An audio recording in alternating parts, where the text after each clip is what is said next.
Një xhami në mes të fshatit, shumë njerëz në zibnën nuk e donin këtë. Tani ata e kanë arritur qëllimin.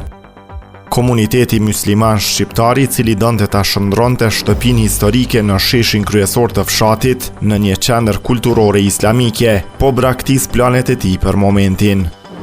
Kjo pasi janë arritur 5.000 nënshkrime që e bën komunitetin të rishërtoj vendimin.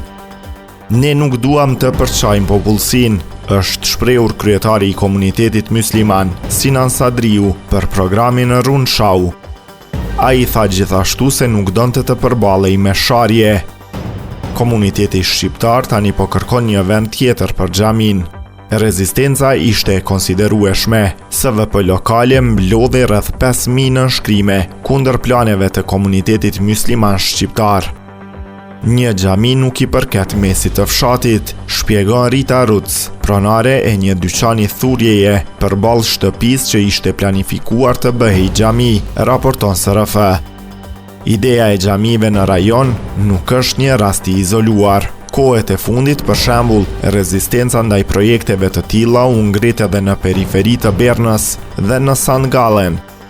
Argumenti i përmendur shpesh është se kultura e huaj nuk përshtatet me Zvicrën.